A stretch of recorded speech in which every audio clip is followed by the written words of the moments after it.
What is up, people? It is EJ Stewart, joined by Shamari and Kendall Stewart. This is New Generation coming at you with another weekly episode recap of X-Men 97. Today we're talking about episode 3 of the new series. That's, of course, a continuation of the X-Men animated series that Marvel Studios, now under the Marvel Animation brand, has put out.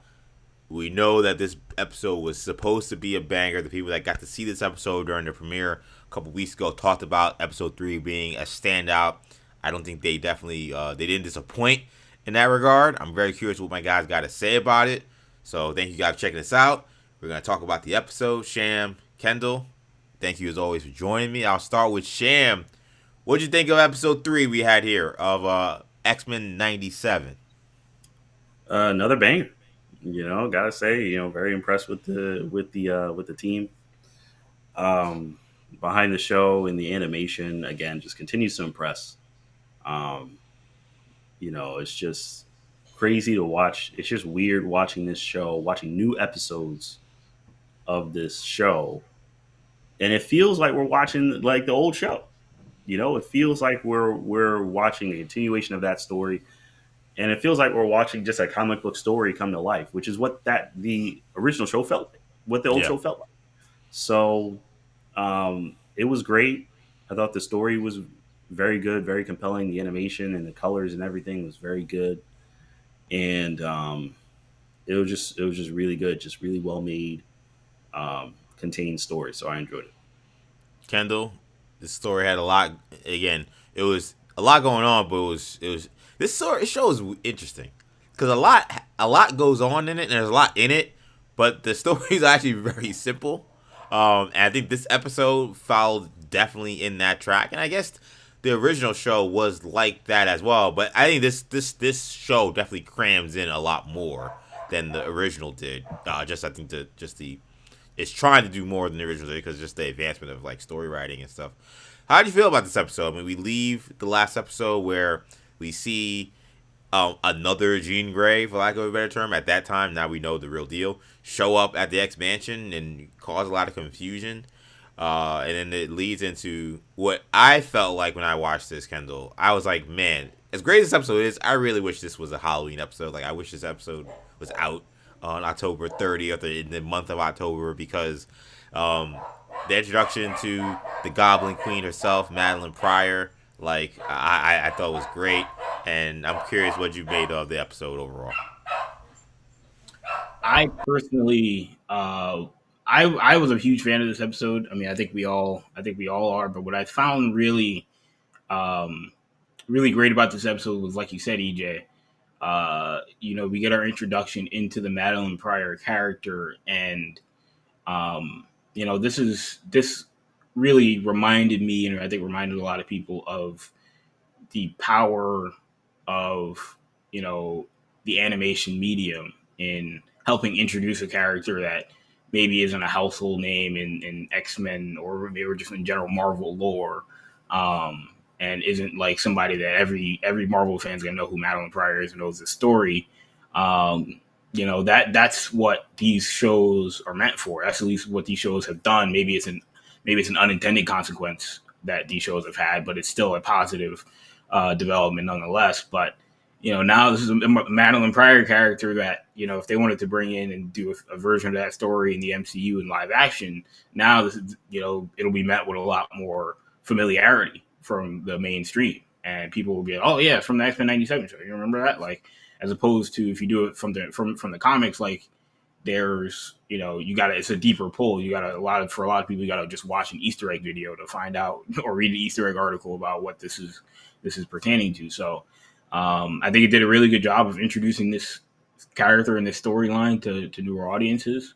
I mean, I'll say that I think that this would have been even better if like I didn't know the whole Cable part of it and the Madeline Pryor part of it. Um, and that's like again, that's like something that obviously a lot of superhero fans deal with in a lot of these things where it's like, yeah, I know what's gonna happen. Like people that have read Invincible are like, yeah, I know what's gonna happen in the first episode, and people that didn't are like, oh my god, Invincible is the greatest thing ever. So like I think that this had that feeling a little bit, but what is really good and what's really powerful about it is not only similar to maybe what I would imagine for Invincible fans or fans of a lot of these shows or things is when it's great for the people that haven't seen it or don't know what's going to come, and the people that do know what's going to come, and they still think it's crazy and it's still incredible and it's still, just really good television. That's when you know it's really good because again, we all knew, all right, well, Madeline Pryor showing up. How are they going to do this Madeline Pryor storyline? And it still was really good. It wasn't like I wasn't met with like a jaw dropping, like shocking reveal, but it was still done really well. So yeah, again, I think that just the execution from this show, and we'll talk a little bit about it, but I think just the overall, like the show is, I think it's even more like mature than the other one was. Like, and it's not in a way that is like, just for shock value. Sometimes you see these shows like, the Ren and Stimpy adult version where it's just like, they're just trying to like, they're trying to play to a certain crowd. Like this isn't just, Wolverine dropping F-bombs left and right just to show it's a bigger show. But it's mature in ways that are impactful. You feel it, and maybe it doesn't hit you over the face constantly, right? But like, there's less of a campiness to it. And there are certain moments where you're like, oh man, but like, obviously it's an X-Men show, but there are certain moments where obviously you say to yourself, oh, that would never happen, or blah blah blah. But for the most part, the show is really, really, it's just really deep, really good. Talking about episode 3 of X-Men 97, Fire Made Flesh, that came out this Wednesday, March 27th. So it's funny you mentioned the whole idea of being mature without shock value. And I think you're right, this show does it very well. And I'm about to say something that may be sacrilegious because I am the biggest fan of Young Justice. Maybe there is. But I think when we think about Young Justice, for those who don't know Young Justice, it's a DC show centered around the young sidekicks that now then turn to be adults in the DC universe. Robin turned Nightwing. Kid Flash, who, spoiler, dies. Miss Martian, Superboy, all those characters. Artemis, Aqualad becomes Aquaman, right. The change from Cartoon Network Young Justice to DC Max, DC Universe / HBO Max Young Justice came with one of the biggest things being like their ability to be more violent. And there was one character in particular, Halo, where I think I said it on the show, so it's not me being consistent, I felt like they were kind of using her powers in a way to kind of just say, oh, because she can like never die, we can just like have her arm get chopped off or have her get like impaled, and like that could be your way of reminding yourself this is not a Cartoon Network. But sometimes it did feel a little gratuitous. It did feel like you said the overhead. Yeah, like they couldn't find a different way, and it was kind of cheap because it wasn't a character who actually was ever going to die in those ways. So in some ways, it did feel a little cheap to use that as your way to say, "Oh, by the way, we're not on a Cartoon Network." I kind of like how X-Men 97 does it. I mean, we see, the shot where like Cyclops, hits Madeline Pryor during the fight, and we see blood come up, and you're like, it kind of makes like, oh crap, like, but it wasn't like, again, her face getting shot off or something weird, like something so like over the top. And I kind of think it's a little more tasteful. And look, that moment's gonna happen. I think Wolverine's gonna impale somebody. Something's gonna happen, and I think it's gonna be more powerful because they're not like hitting you over the head with, hey, like we can like kill people now or have people lose limbs, or like they're not giving you that stuff immediately. Whereas like I feel like Young Justice did, and I love Young Justice, and it may be my only semi-real critique of it. But I think X-Men 97 so far, being curious about like how do they push the story forward in terms of maturity level. They do it in different ways. They do it with more adult themes when it came to some of the imaging we had in this episode, whether it be Gambit seeing Magneto and Rogue in the Savage Land, which is a nod to the comic books, and again a pretty infamous kind of comic book cover that they had, where they were both scantily clad in Tarzan almost like get up in the Savage Land, or some of the jokes with what's his name, Morph seeing Wolverine in the shower. Like they do other things I think to kind of point to, hey, this is a more mature show. But again, even those things aren't like so beat you over the head with it that I enjoy. It's kind of a random kind of detail about it, but kind of mentioning that Mister Sinister was like even darker in this joint than he was in the original. Like, and he was obviously darker, but there was like maybe a campiness before. You're like, this guy, like, but like now, it's like, man, like he almost reminded me more of like Purple Man, like from Jessica Jones, where like, this guy's a twisted guy, man. Like they did a good job with that. Yeah, and he was getting like blasted open and stuff, and which that was they did that in the old show too. He was the only guy in the old show that could actually take real punishment. Right. Cyclops Opti Beams would always screw him up. So I kind of like that they kept, and actually it's funny going back to like how they keep continuity of the show. Like the animation on like him getting hit was like kind of similar. It wasn't the exact same, but like they kind of knew what they were going for to kind of match the continuity of what would happen if he got hit by Cyclops. So I paid attention to little things like that, and the fact that he had like kind of a green ooze coming out is exactly how it looked. It looks better today because it's better animation, but it's the exact same styling. So they kept on track with that. Yeah, and I agree that the violence wasn't gratuitous.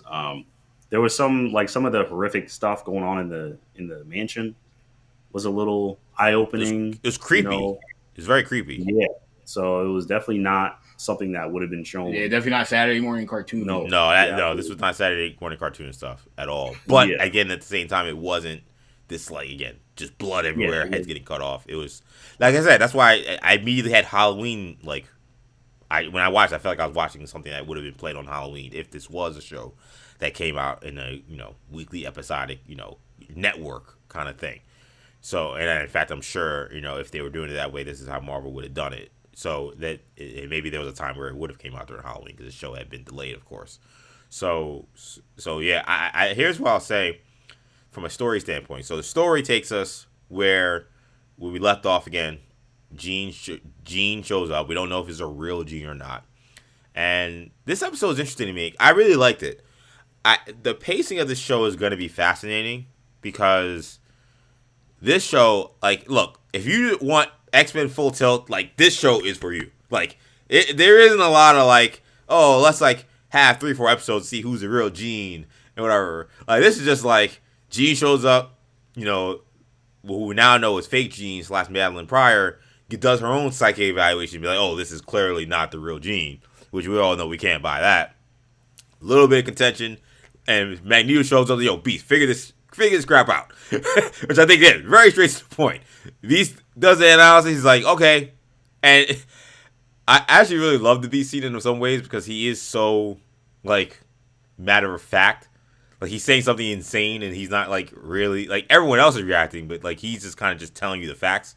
He's like, okay, like, the Gene that just arrived is real. You're not.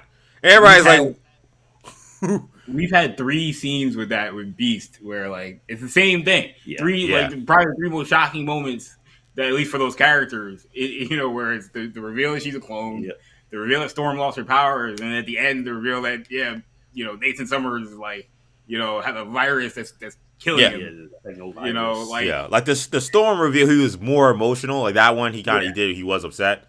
But the virus or this, he's just like, he's kind of matter of fact. Right, and it's like, but it is very Beast because he's a scientist in its purest form. But he's saying this information, and like you realize, because he's saying it too as you're watching his episode, you're like, oh, we're here, okay, this is the clone. Everybody knows it's a clone. What the F? What's gonna happen next? Yeah, and he figured that out quick. Right, and like I thought those scenes with Madeline and Scott, Scott not immediately jumping into the offense, not knowing really what's going on. He's been through a lot, obviously. Were very good. The voice acting in it is fantastic. But again, it gets quick. We kind of go to her and Nathan, her being like, we should have just left, and this is why, whatever, and it's just me and you. And that's when, of course, Sinister shows up. He tells her, hey, you're a clone, you're my creation, and now it's time for you to wreak havoc. And the whole plan, as we know, because this is the Cable story. This is the Mr. Sinister story. This is the story of Mr. Sinister and his connection to Summer's Gray family tree. Is he wants to create what he deemed to be an unstoppable, perfect mutant, and that Jean and Scott have the perfect DNA for that. So he created this fake Jean to go and have this kid, and now the goal is to bring that kid back to Sinister, and that's where we see fake Jean turn to Goblin Queen, and what happens is, again, some of the artwork and just some of the scenes that end up transpiring, taking the X-Men and their manifestations and things in their head and putting it on them. Okay, whether it be Gambit, whether it be again, a very interesting scene with Morph in the shower with Wolverine, all those things, and then twisting on them. We see Roberto and having to come face to face like what happens if his mom knew he was a mutant, and we see a little bit of him being Sunspot there, and again, artwork awesome, great action sequences. One of the scene stealing moments is Bishop basically wiping out all of the goblins using the absorbing of Cyclops' optic beams. It's a totally badass moment. I like, and I hope this is a trend that happens. This show is doing an excellent job of really giving like each of these X-Men like a moment to be like, this MFer is the real deal. Like, there's a reason why this guy's on the team, And we've seen the movies struggle with it. We've seen even sometimes X-Men animated series struggle with it. We've seen all mediums struggle with it. I would argue all of them have had to some degree kind of sharing the sugar and letting everybody shine. We saw Storm have a moment in the first episode along with Cyclops. Here we see Jean, eventually the real Jean, have a huge moment in this kind of battle we see between Madeline and Jean. But then, like I was mentioning, this Bishop moment where Bishop's kind of been a little bit in the background for a lot of these episodes, the first two. Here he's very much important to it. This big moment with him to be like, hey, this is why he's that dude too. Shamar, how'd you feel about how those action sequences transpired once we realized that it was with Mr. Sinister pulling the puppet strings of the Goblin Queen? I thought the action was great. Yeah, I thought that Bishop scene was awesome. We don't get to see much of Bishop, especially anything really highlighting his powers, even though I thought the last couple episodes did a pretty good job also of highlighting his powers. But yeah, he definitely got a good scene in this one as well. And we know he's leaving. Not sure when we'll see him again or if we'll see him again in this series. So they'll probably take him out of the intro for a little bit, I'm sure. But by the way, on the intro thing, what I did not expect to happen, you're seeing how they're changing animation in the intro to show different scenes from the past, which is super cool. And some scenes we've never seen before. As I know I'm kind of jumping to something totally different here, but one of them being Xavier with Lilandra. And, we don't know, because we saw there's a Gambit Rogue scene that is just we don't know where that's from. Like, it could be the future, it could be the past. Like that, the show X-Men actually ends with him. They're moving like he's dead, but I mean the show ends kind of in a weird way where he's like, Lilandra takes his body and he kind of gives them a message being like, I don't know if I can come back in the physical form, but I'll always be here.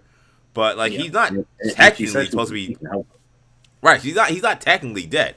So even that scene was like, oh wow, okay, is that like what's happening out? Is he out there in space right now? Like, is that what's happening now, or is that a scene from the past? We don't know.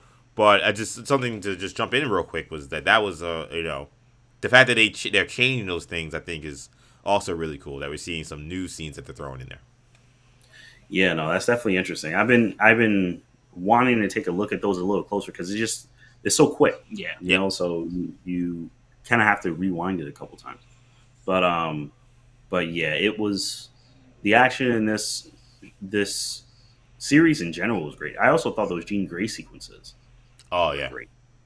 Between her and Madeline Pryor kind of going at it, and that was, vintage, telepath. Fighting. Yeah, vintage telepath. So it was your Professor X Shadow King. Yeah, type exactly. of, Yeah, exactly. Oh yeah, that's exactly where we're going. Absolutely. So Yeah, it was very good. It was very Yeah, very very good. and I thought that sequence in the X Mansion with Madeline Pryor was very much like, it was almost like it was like a Scarecrow meets X-Men thing, where again you Yeah, saw all these characters kind of fighting their demons, so to speak. Yeah. Like you said, it was done in a really cool way. you think there was fear toxin in there? Yeah, I know. Yeah, exactly.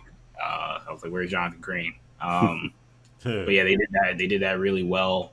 One of like the interesting like details about the show that I think has been interesting, that I think's been fun to see, is how they've utilized Morph's character to introduce, like, to cameo a bunch of random X-Men that Oh yeah. maybe we're not supposed to see, or aren't going to play an active role. Because as we always talk about it, and we've talked about, amongst ourselves, like, who's going to be on the X-Men team in the MCU, because you only got 5, 6, 7 slots at most, and there's 20, 25 X-Men you can pick reasonably. That Yep. would be great, that people want to see. So on this show, they said to themselves, like, yeah, like, we're gonna make Sunspot, a feature character, and we're gonna, have Morph on the team. But like, with having Morph allows you to cameo Psylocke in the last episode, or cameo Angel at one point. Now, Yep. in this episode, we get a look at Magic. And Yep. it's like, these are characters that, like, again, Magic. I mean, I don't know if I don't even know if that was a character we saw in the original. But Ileana Rasputin shows up in the X-Men animated series, but she's not Magic yet, I believe. okay, Because I think there's an episode where Colossus is trying to save his sister, I believe, and that's Magic. So, right. so she's in it, but here, and what's interesting too, and he shows up as Magic the first time. He's wearing like what looks almost like a New Mutants costume, which makes you wonder, hey, like, had the New Mutants formed in that time since the last time we saw Magic, or Right. in the All year in between? Like, we don't know. right. But again, there's these little things. They're using Morph extremely well. He is one of the best parts of this show. Whether Right. it's his comedic wit, like his scene with Gambit, and him, messing with Gambit on like the danger room logs to keep showing that is Magneto and Rogue together, or again those sequences where he gets to be Lady Deathstrike, or he could be Spirals in this episode as well. Like, when he wanted to say who has him, how many hands for whatever, and he turns into Spiral. Like they're using him awesome, and one of the best, most powerful moments I thought, well, to really speak to, again, trying to put those teeth on Mr. Sinister, was when he taught Nathan, when what's the name, was like, hey, like Madeline or Jean, that Yeah, old who's fake this guy? Jean. Fake Jean is like, she's being controlled completely by Homeboy, Mr. Sinister. Like, there is no, like, she's no control of what's happening right now. And he's like, I would know. And you see him turn into the Morph from the time period Yeah, but you of the forget first show, he was all messed when up, he man. was down bad and he looked crazy. And part of me was like, I know I'm watching this, and they gave him off this new look, and part of me is like, I'm like, wonder, like, where will they explain why he looks like this, or why he looks like this, or will they even reference the old model, like him turning that model and turning his face. And I also thought, like, talk about people dealing with certain trauma. They did it wasn't like they were gonna, again, bang you over the head with it, but like, the check-ins about, hey, are you good? Even Magneto say, yo, you good, dog? Like, can you do this? And he's like, yeah, I'm fine. Like, it kind of added to, like, hey, the last show, maybe because of the nature of the show, like, wouldn't show you all the things that were done to Morph, but his body language, the change in his voice told you all you need to know, while also showing a person who had clearly been through whatever work and therapy they needed to get through whatever they went through. And This is that not the goes Morph. back- This is not the Morph that was like dancing back and forth to whether or not he should be working for Sinister or Apocalypse or the X-Men. Like, this is a different person, but you never really leave that trauma that he left behind. And the work they did with him in this episode was very important, I think, to highlighting just how sinister Mr. Sinister is.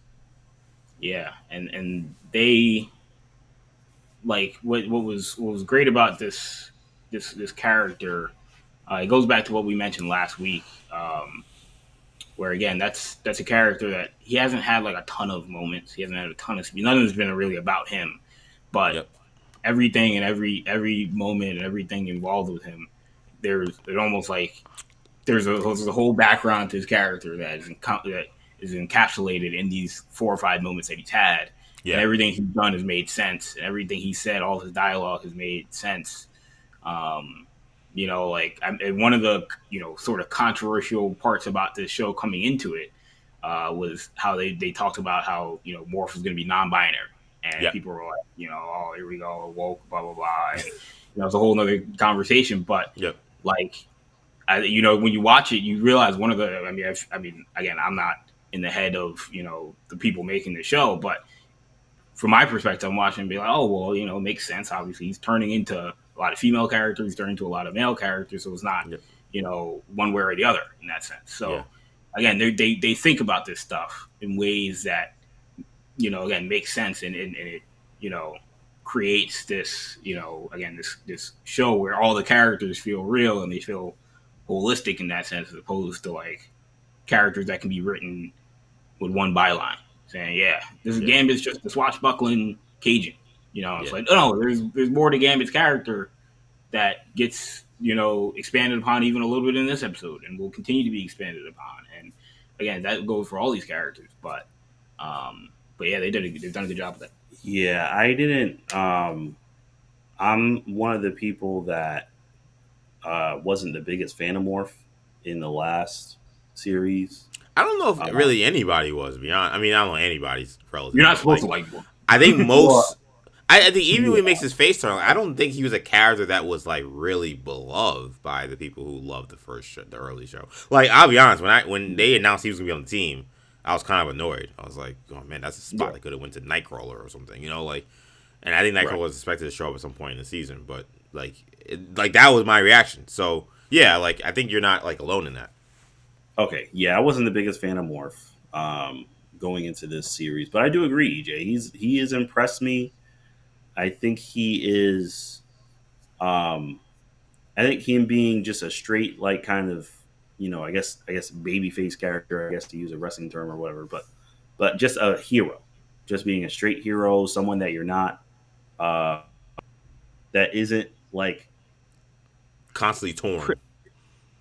Torn or fairly consistently gonna stab you in the back in some way or try to trick you. If you watch the original show, he's been tortured enough. Yeah, and right, it's just, and so it is. It's nice. It's nice and refreshing, and he brings some levity to like the series, just to kind of because everything is so serious, and he, they kind of infuse his like natural, I guess, comedic kind of way of interacting with people. And just kind of helps to kind of ease some of the tension in what's happening in a lot of the scenes. And then his action scenes are great. They're awesome. So, his action scenes, I think, I'll say might be the best action sequences. Yeah, I mean they're super short, but when they happen, you're like, holy crap! Like, because again, they've evolved him from being a character that before would just kind of morph into whoever he's fighting, or morph into the 4 or 5 characters on the show. Right. Yeah, exactly. So now, like, anyone's on the table. Not as anyone. I'm like, it's I don't understand it yet, because like you said, I'm like, we haven't seen these characters we haven't seen. And you're like, how does he even know this character? Like, what's the did they fight before? Like, how does he know this? But and I like his design. Yeah, like his regular design, as opposed to him looking all crazy and stuff with those crazy bags under his eyes, like constantly. I think he has a cool design. I like what they're doing with Morph personally. I agree. And I think also we've had shapeshifters before. We have Mystique. Shapeshifter is not like something different, but like having someone who could not only shapeshift but like use their shapeshifting abilities to actually like mimic powers of other heroes just makes him way more important on the team. It just makes him it's a reason why it's a reason why when Magneto says I need to go have a strike team. Part of it is he knows Morph knows the lair, he knows Mr. Sinister. But part of it you realize is he could bring magic with him. He could bring Psylocke with him. He could be anybody. And that's a very dangerous person to have. So it makes sense for him to be on these teams. Whereas, the way we think of Morph, because he was kind of like, I don't want to say useless, but he was not somebody that you were like, oh, this is the guy I want to go in a foxhole with. That wasn't his job. He was more like, I'm gonna trick you by pretending to be Wolverine, and then you're gonna walk away. I'm like, and I'm actually morphed. That was like his only role for the X-Men animation initially. Like, here, he's totally different. You could put him on a mission where the Blackbird gets destroyed by a Sentinel, and he can turn to Archangel and pick out the X-Men that are flying, like that are falling that can't fly. Like it just makes him so much more important. And isn't that the beauty of the X-Men, like as a brand, as a character, is there are countless mutants. Again, like I mentioned, there's 20, 30, 40, 50 mutants. You can do a list of the top 100 X-Men characters if you want, and there'd be 100 names that you probably recognize. And it's very subjective whose powers are better. It's very subjective who's stronger than who. Like, yeah, of course we have tier lists where they have omega level mutants. But like, Cyclops isn't like omega level mutant. Some people look at Cyclops' powers and go, that's a B tier, character or B tier power. But he could be the leader of the X-Men and for some people the coolest. And they could show scenes in episode 1 that show you why. Okay, he may not be Storm, but this is a bad MFer, and this dude knows how to maximize his abilities, and that means he can jump out of a plane without a parachute and land in the Sahara Desert by using his optic beams. Like, we know Wolverine. We know what Wolverine's about. Wolverine doesn't have the craziest power set. It's funny. Me and Shamari joked because we were talking about Beast. How Beast's, like, in this show we talk. Like, the guy he just knows everything. Like, I was just like when he figured out when he was like, oh, I can. No, Nathan, he has this disease, this viral, this technovirus, organic technovirus. And we can cure it, but it will take me a few months, maybe a few years. And I was like, how does Beast know how to do that? How do you even diagnose this thing? That's like apparently like only future tech can even think about, fixing. But like I mentioned, Smart, I was like, I mean, they do show in the post credits how they label his thing as genius level intellect. Part of it is almost as part of the mutation, almost like a power. And so again, there's layers to all these characters that are very unique, and it's but again, like you said, a character like Morph that most people laughed at in the original, you now see how strong and powerful he could be when used in the right manner. So we mentioned how the story kind of comes together in the end. So they have this fight, and it's Jean able to kind of, using this psychic battle that happens between her and Madeline, get her to break Mr. Sinister's hold onto her. And then you have, basically Madeline and Cyclops working together to fight Sinister to save Nathan, who's in this, vat of stuff. Oh, well, we now know was the virus. That was supposed to like expose him to it at such a young age that he would come out and be invincible. And because they take him out early and Mr. Sinister didn't go through all of his processes, he just has this very deadly virus and leaves him in a bind. The decision gets made that Bishop knows somebody in the future. He's almost certainly talking about Forge, who can make anything and can figure out a way to help save the kid. And that's where the decision gets made. And you have another very emotional scene, Cyclops being like, I'm not going to be abandoned my son like my father did. Talking about Kazar, a leader of the Starjammers, guy we see in the first, X-Men, the animated series. There's certainly going to be a lot of meat on the bone to talk about that. Establishing, obviously, that this is Cable that's going to be going into the future. I kind of forgot, so I started reading. I didn't forget, but because I watched it fairly recently, but I was reminded that in the first X-Men animated series, there is no recognition that Cable is Cyclops' son. Like, he just shows up and he's just a mutant who's from the future and is just doing stuff. Like, there isn't like, oh, like, that's my dad. Like, he doesn't, like that's not part of it. So now that they've kind of introduced all of this, I'm sure there'll be plenty of storylines now moving forward where they could really kind of harken on to that. But it leads to kind of this conversation between, one Madeline, like, making the tough choice. Cyclops is nowhere to be found. He's just depressed. And in his room trying to figure out kind of where the piece is. Madeline. Madeline's now the person. Yeah, Madeline's the person who ends up actually giving, young Nathan away because Cyclops didn't want to even be a part of the situation. to Bishop, who goes into the future, and then Madeline and Jean kind of have a conversation that I think is extremely important, because this is essentially Secret Invasion, but if Secret Invasion was done with any kind of brain, because they make very important notions that they don't know when they were switched, which opens up a lot. Because Madeline thinks she was Dark Phoenix. Jean thinks she was Dark Phoenix. What happened when it came to like the wedding, which don't some of my iconic shots. I mean, the shot of the actual wedding photo of Scott and Jean, which is the iconic cover of that X-Men comic when Scott and Jean get married, and that's just a picture they have on the wall. Eventually gets cracked, of course, in the room. It's just, this show is amazing, but like we don't know if like Jean even married Scott. Like this real Jean married Scott. Like we don't know when this happened. Like Mr. Sinister takes they're the first interaction with Mr. Sinister, I believe, is in season 2, when he kidnaps Jean and Scott.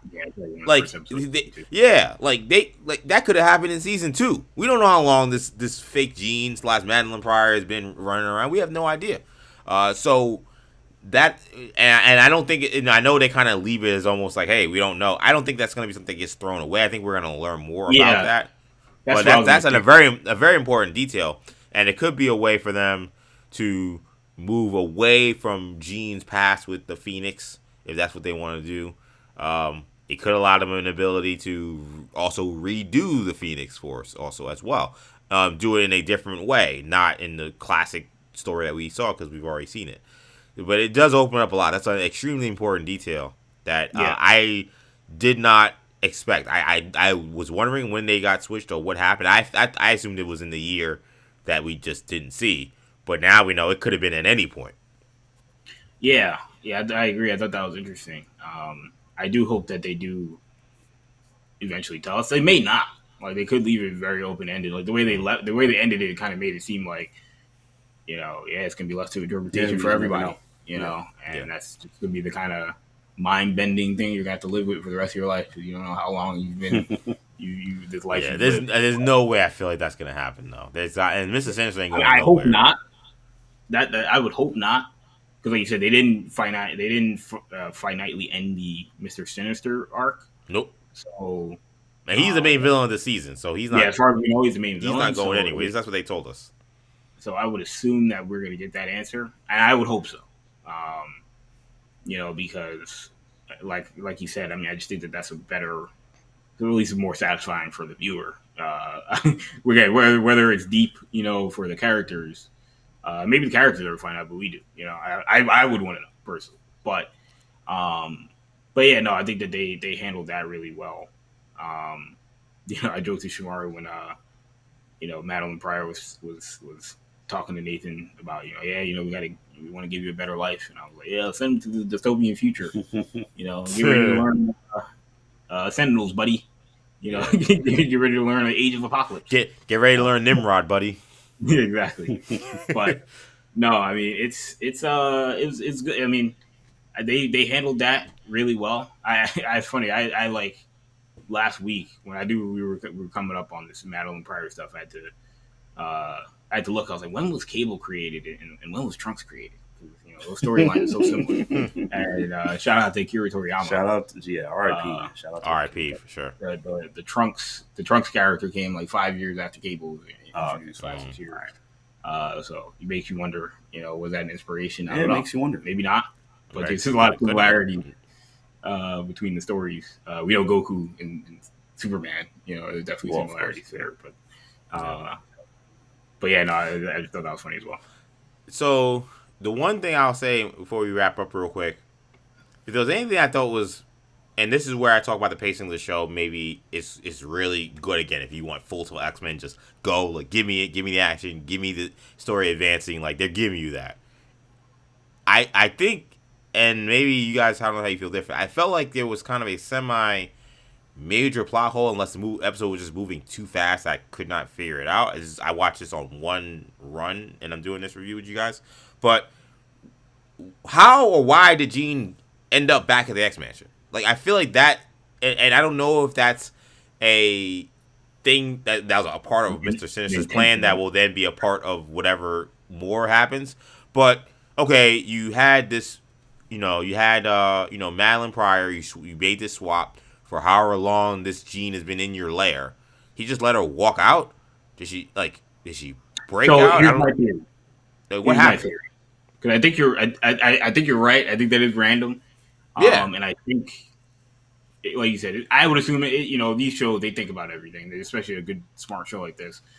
I would assume that it was an intentional plot hole in that sense. But my theory, I wasn't thinking about this until you mentioned it, but my theory is that because she had the kid, I would assume Mr. Sinister may have just let her go, being like, all right, the kid's born now, so now we're Job gonna is blow done. everything up. Job done.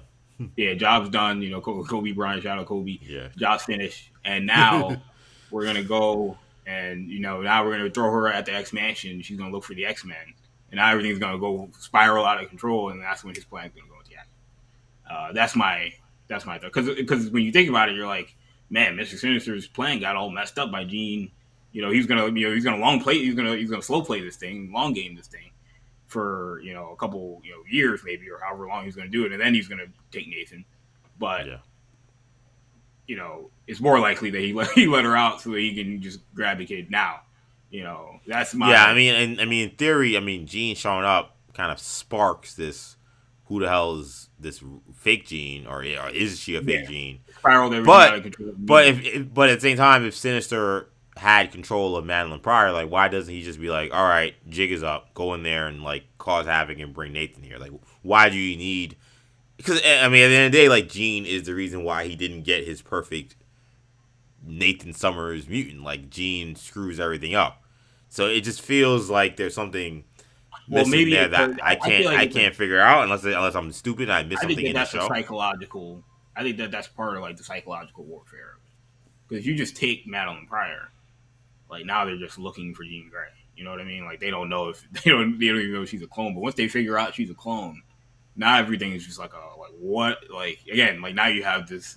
Who have I been with this whole time? Who is this fake Jean? Who is the real Jean? And like So now you think chaos. he wanted that, even though it bit him in the ass. You think he Yeah, then wanted I'm that? screwing him. He wanted that chaos to ensue because of just the division it sows and just the chaos it creates to have her pull up there. That would be the only thing To I be think. fair, to the show, if there is not more to it than what we saw, Gene is effed up. Like he could have made it thought, okay, like I've had Gene so sedated and screwed up, like she's not a threat. That'd be very stupid, but villains doing stupid stuff happens a million times in stories. Maybe that was part of this. Was like, well, like she's like she can't control her Won't be another powers. Jean Grey. She doesn't know who she is. Like there's no way she's gonna actually be a factor. So let her sow this chaos and let's get going. Yeah. Maybe I don't know, but that was the one thing I watched when I watched the episode I couldn't quite figure out. I think, like you guys said, I think it may be part of the plan. I guess you could say something that they want to reveal later, possibly. I think that there's a chance of that. So I think there's a chance if they had like more than 10 episodes, that's something we would have seen. Yep. I feel like there's a lot. Like I feel like this whole episode would have been like 4 episodes, honestly. Yeah, that's how they used to do it. They used to be a lot of arcs. We'd see a lot of scenes of Sinister talking to Smythe or whoever, like in his lair. one of his goons. Like and just him like laughing maniacally and Gene on the table, and we'd see a lot of that stuff, and we didn't see really any of it. Yeah. Throughout the storyline. So yeah, that may be part of it as well. Do you guys have any issue with the pacing? Right now I think it's been great. I feel sorry, go ahead. No, I was just gonna say they've moved a lot of things fast. We'll talk about this. The storm thing. Yes. It's a major development in the storm thing.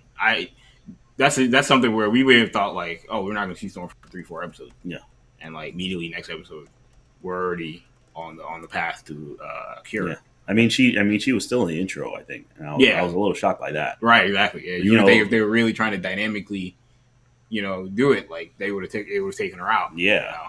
So I mean, that would have been maybe too dark. But I mean, I'm glad. You guys know I'm glad. Yeah. So I was glad to see. Well, so the Storm stuff, and this is like I talked about it a little bit on Twitter for those who follow me on Twitter and on Twitter/X, and we're streaming live not just on our YouTube channel, New Generation Media, but also on Twitter/X on my account EJ_Stewart. So shout out to people watching us on there.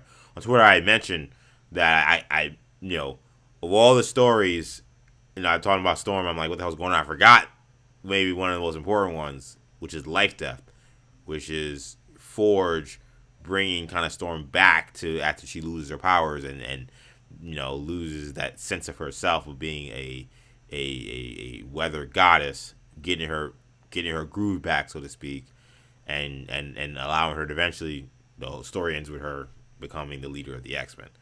Life Death is part one of the Life Death. I'm looking at the episode list now. The episode list came out already.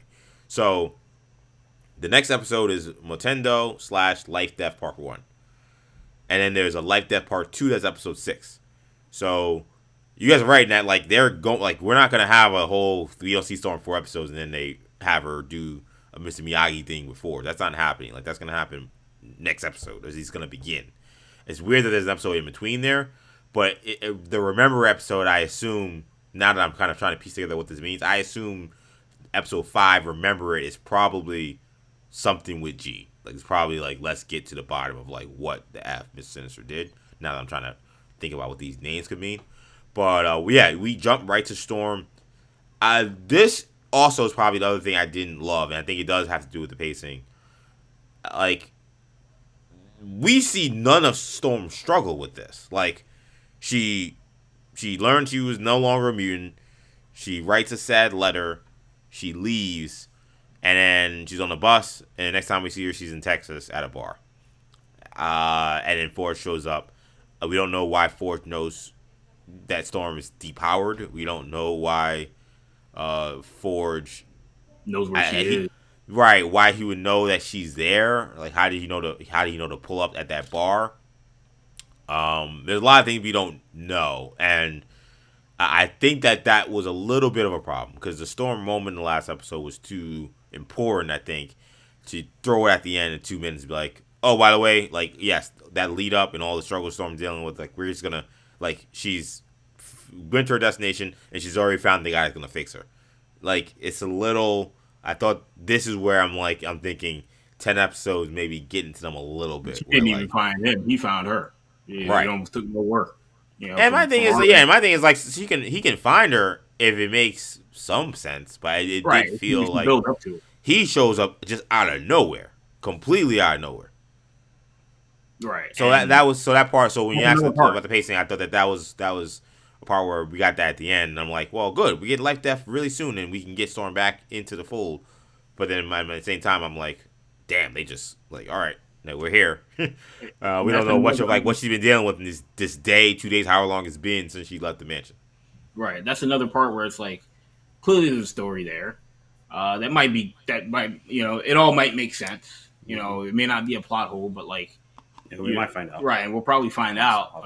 All these questions about how does Ford find her.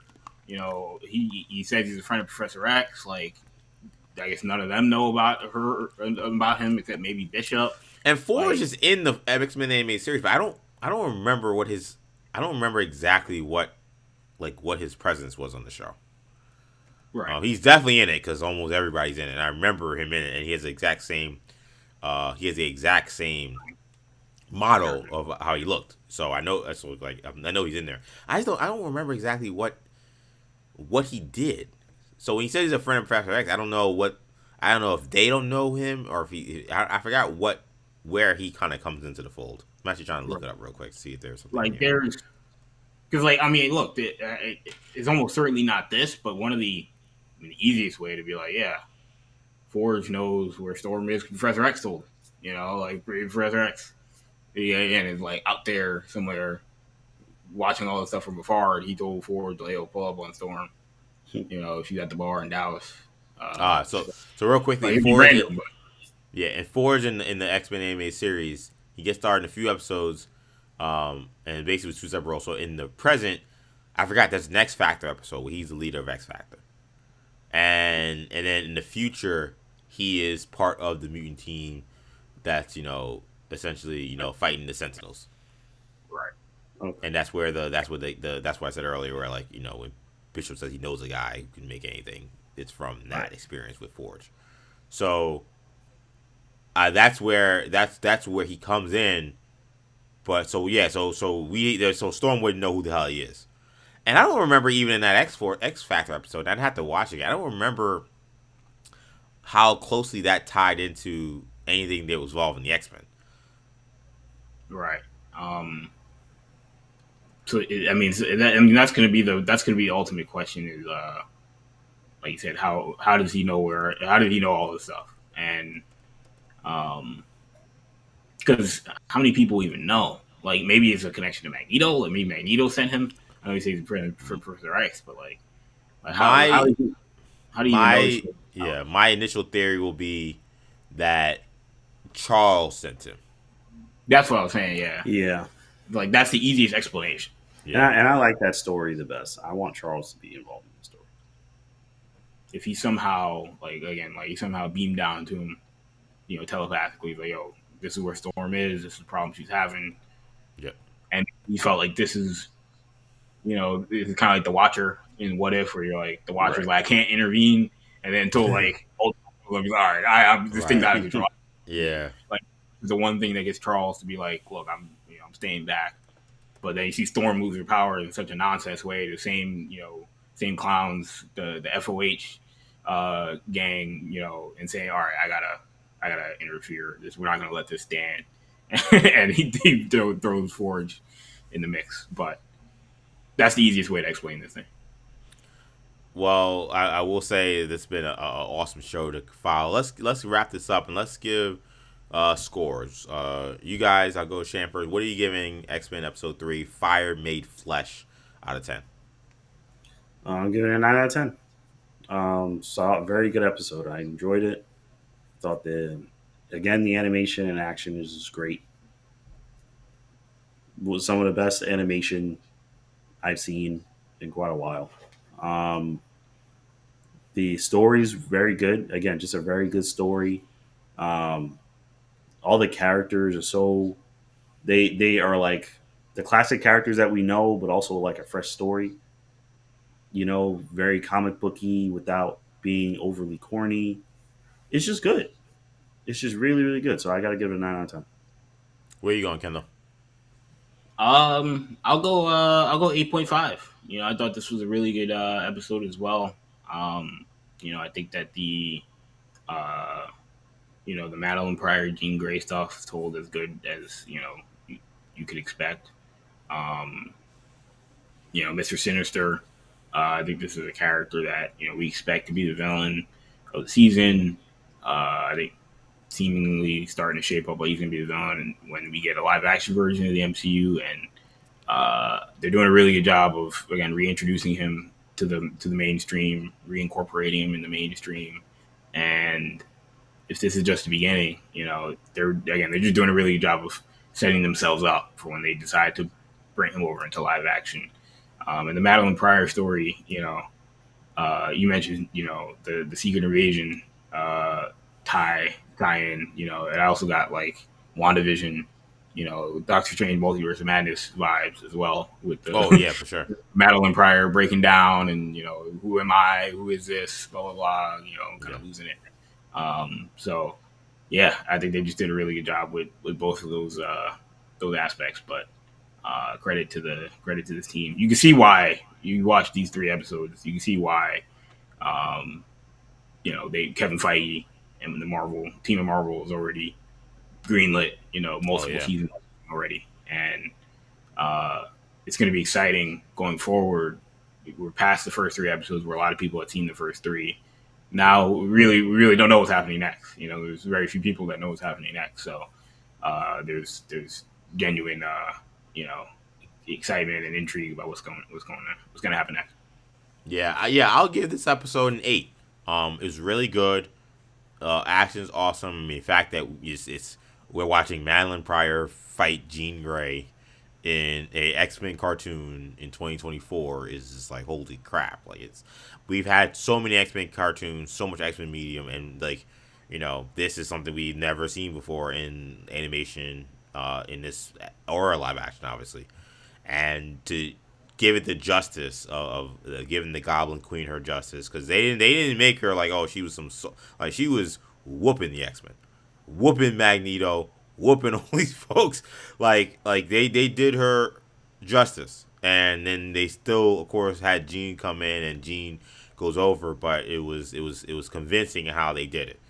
The only thing that's pulling it back for me, is a little bit of the pacing. Again, I think it's moving a little fast because they're trying to cram a lot in.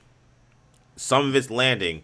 Oh, a lot of it's landing, actually. That's not fair. A lot of it's landing, but some things, again, like Storm kind of throwing her in at the end, doesn't really land. Like the fact that nobody asked, like, why the hell did Sinister let you hear Jean Grey? Like, there's some things I think they're kind of letting go for the sake of time and feeling like, well, don't worry, the next episode will kind of straighten that out, or we'll flush out what's going on with Storm, like, which is fine. But I think it's a little bit of a give and take, because if we get more of that stuff, then we don't get so much awesomeness from this episode. So I understand there's a give and take with that, but that's the only thing that kind of dings it for me. This pacing, I think, could have been a little better, and honestly too, like I don't know if they had a strict thing. I know, like, both these episodes basically were like a half hour Kingdom credits. Like, I mean, my thing is, look, if a couple episodes go 35 minutes, 33 minutes, like, I mean, give me the extra 3-4 minutes if it makes the story kind of make a little more sense and not feel so rushed.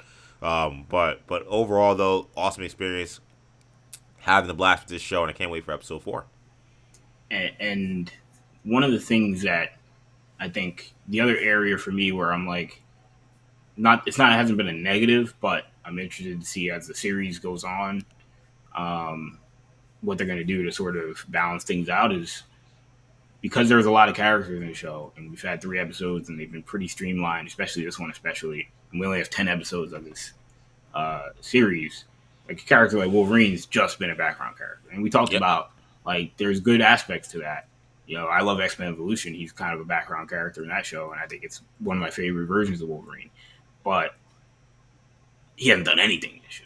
Like, he's, and so, like, that's a character. And, like, obviously, like, Jubilee had some moments in the first episode with Sunspot, but she hasn't really had much. Well, Wolverine has a very, the scene with him and Jean getting her back was really good and very important to this episode. Right. But it's not how we when we see Wolverine being used, it's not how we expect. Right. Like, there's so much of him, like, just not being in the fray. Like, I rewatched that episode, the last 2 episodes, and the last one where, like, he's just at the crib watching, like, this Magneto trial. He doesn't even go on the mission to, like, protect Magneto and, like, protect the crowd. Like, while we were watching it, and Magneto was talking about his team, and he was like, "Yeah, Wolverine, you stay back." And like, right? He not be on the strike team. Yeah, like Wolverine, like that would have never happened. Wolverine was on every. Yeah, like he's the head of the snake, in that regard. But at the same time, maybe that was Magneto also being smart and feeling like, if maybe he knew he was gonna need Jean, and he needed Cyclops. Cyclops was not gonna say goodbye while his son has been taken from Mr. Sinister. So he needs somebody with a deep connection to Jean to get to her, and maybe that was strategic from him to do that. But the fact that he wasn't on that strike team was surprising. But besides that moment, though, he hasn't been as front and center as you would expect. Right. And look, obviously, again, like, Jubilee not like typically doesn't get like a ton of moments like that either, but like it's been subtle with a lot of these characters. Even like Magneto in this last episode didn't really get much. And so that's going to be the balance that they're going to try and the needle they're going to try and thread a little bit with. How do we give, all these characters moments? And there's 10 episodes, so there's plenty of time still, but there's not like a ton of time. Like, there's enough times where, if you want to fit in a Wolverine episode somewhere, people will be fine. Yeah. But that'll be just my biggest question. And I'll be cool. If they don't. Yeah, I'll be cool if they don't decide not to do some huge, massive Wolverine episode. I think he's gonna have bigger moments as the season goes on. But I kind of like that first 3 episodes. They're like, let's establish these other folks.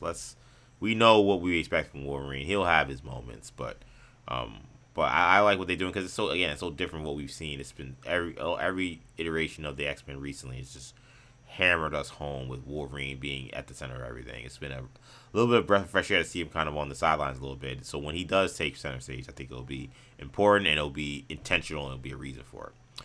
But I think that's a good place to wrap it this week. So I want to thank you guys so much for checking us out on this episode recap of X-Men 97. This was episode 3 we just watched. This was episode Fire Made Flesh. If you enjoyed this episode recap, this is a live stream. Shout out to everybody watching the live stream on Twitter/X, on YouTube. We're back every week doing these episode recaps. You can follow us on social media. The Twitter account for the New Generation Media, New Generation Pod. You can also, of course, follow us on Instagram, New Generation Podcast, and follow, of course, the channel. Make sure you hit that subscribe button if you're watching on YouTube to get these episodes every time we drop. We're going to drop once a week with these X-Men 97 recaps. Make sure you follow us individually on social media. You can find myself, EJ_Stewart on Twitter/X, Action EJ on Instagram, TikTok, and Thread. You can find Kendall on Twitter, New Gen Ken, Shamari on Instagram and Snapchat, MCSharon22. That'll do it for now. Thank you guys so much for checking us out. For Shamari, for Kendall, I'm EJ. Take it easy, guys. Peace.